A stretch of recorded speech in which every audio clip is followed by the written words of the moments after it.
எங்கள் வீட்டு சமையக்காரி டைனிங் அறையிலிருந்து ஏகப்பட்ட சத்தம், தட்டு நங்கென்று தலையில் தொடு ஒளி, அதைத் தொடர்ந்து பாமாவின் உச்சசாய கத்தல். மாடியில் ஏதோ வேலையாய் இருந்த சீதா வேகமாக கீழே இறங்கி வந்தாள். பாமா பத்திரக்காளி போல் கத்த, அவள் எதிரில் ஒடுங்கிய பூனைக்குட்டியாய் நின்றிருந்தாள் மைத்திலி. சீதாவை பார்த்தவுடன் பாமாவின் கோபம் கொஞ்சம் தணிந்தது. என்னாச்சு இங்க, என்னடி பண்ண?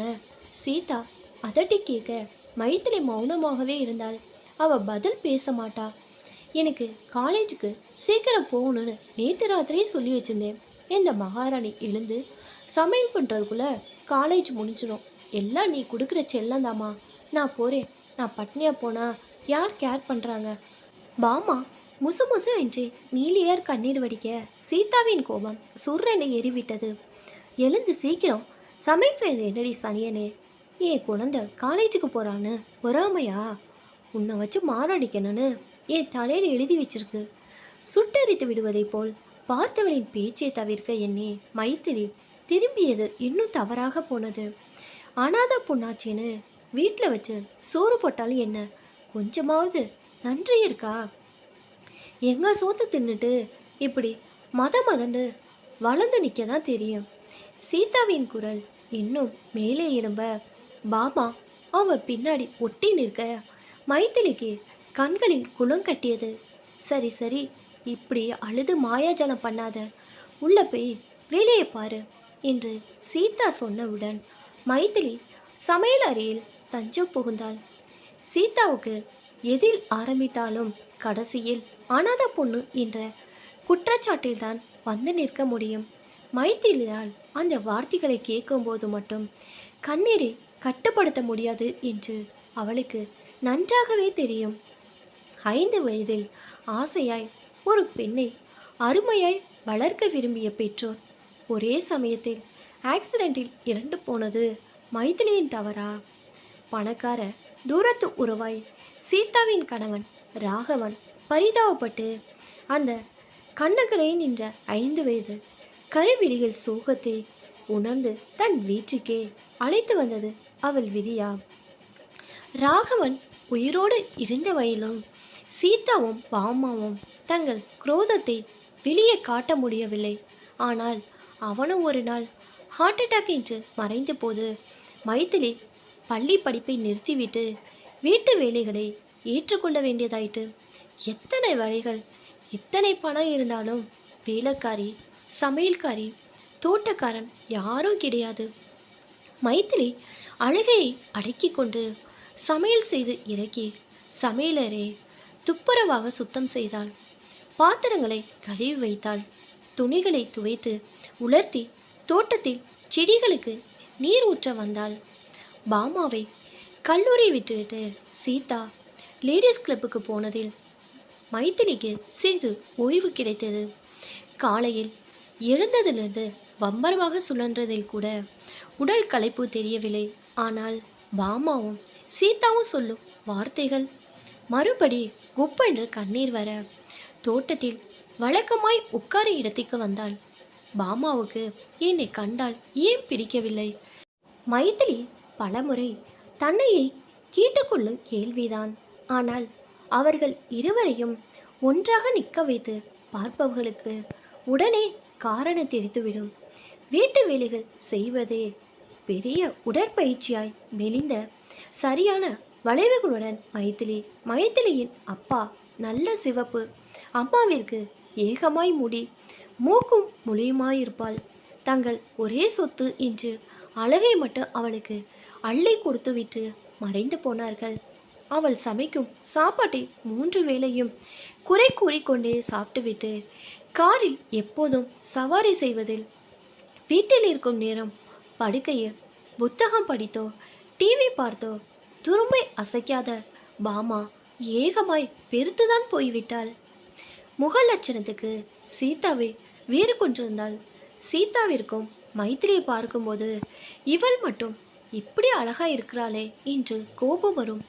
பாமா மட்டும் தன் கல்யாண வயதில் கரிக்கட்டையாய் குண்டாய் இருக்க வேண்டும். அத்தோடு செல்லமாய் வளர்த்ததில் நிறைய ஆணவமும் ஆண்தனமும் வேறு வந்துவிட்டன.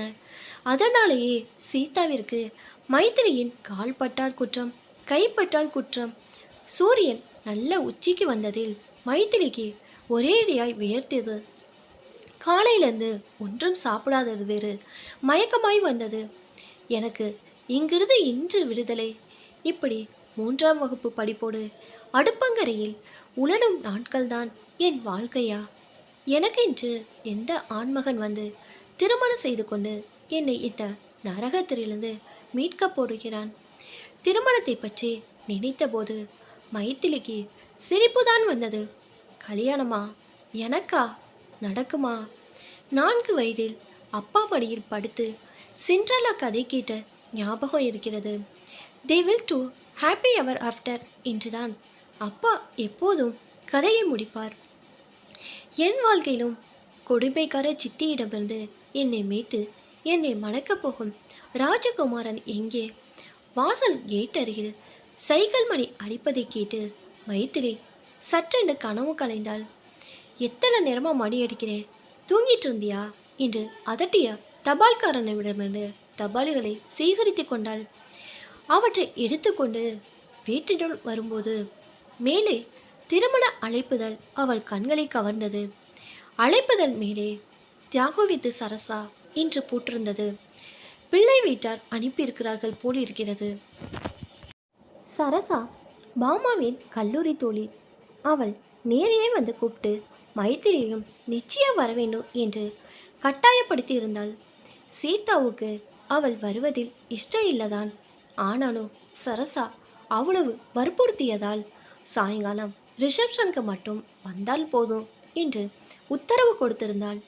அன்றுதான் சரசாவின் திருமணம். மைத்திலிக்கு காலையிலிருந்தே இனம் தெரியாத குதூகலம் இருந்தது. காலையில் முகூர்த்தத்துக்கு சீதாவும் பாமாவும் போனவுடன் தன்னுடைய ஒரே நல்ல பிரிண்டட் சில்க் புடவையை அயன் பண்ணி வைத்தாள்.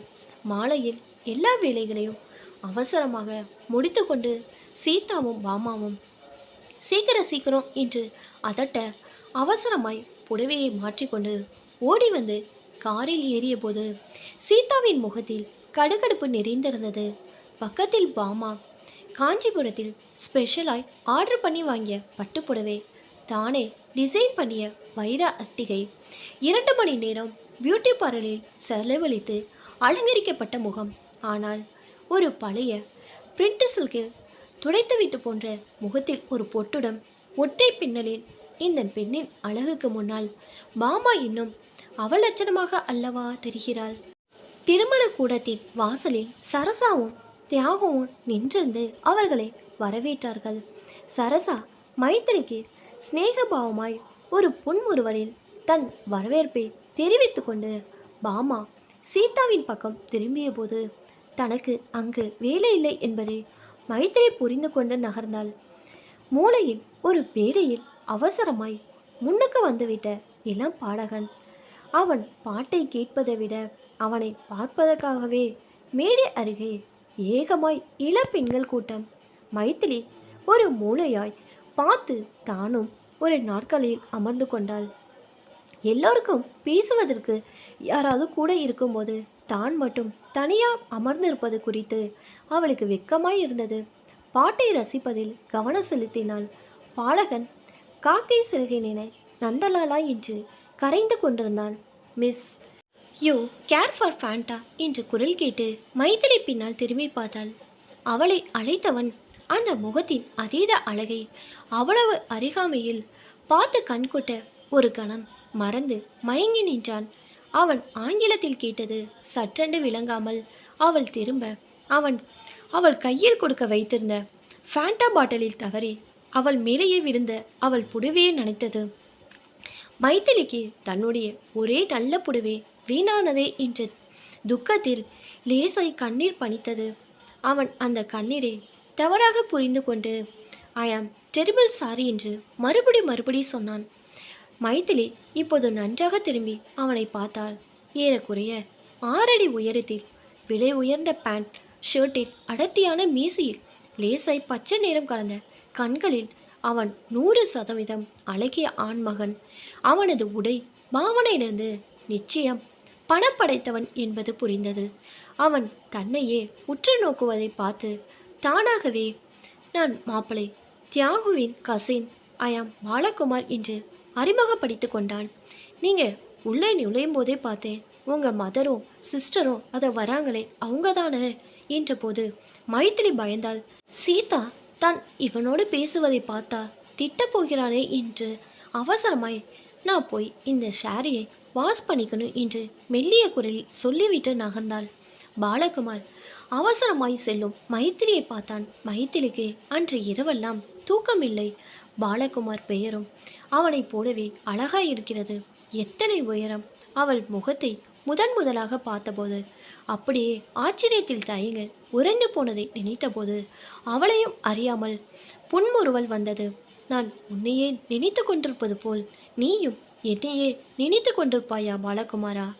என்னை விடுவித்து மணக்கப் போகும் ராஜகுமாரம் நீந்தானா?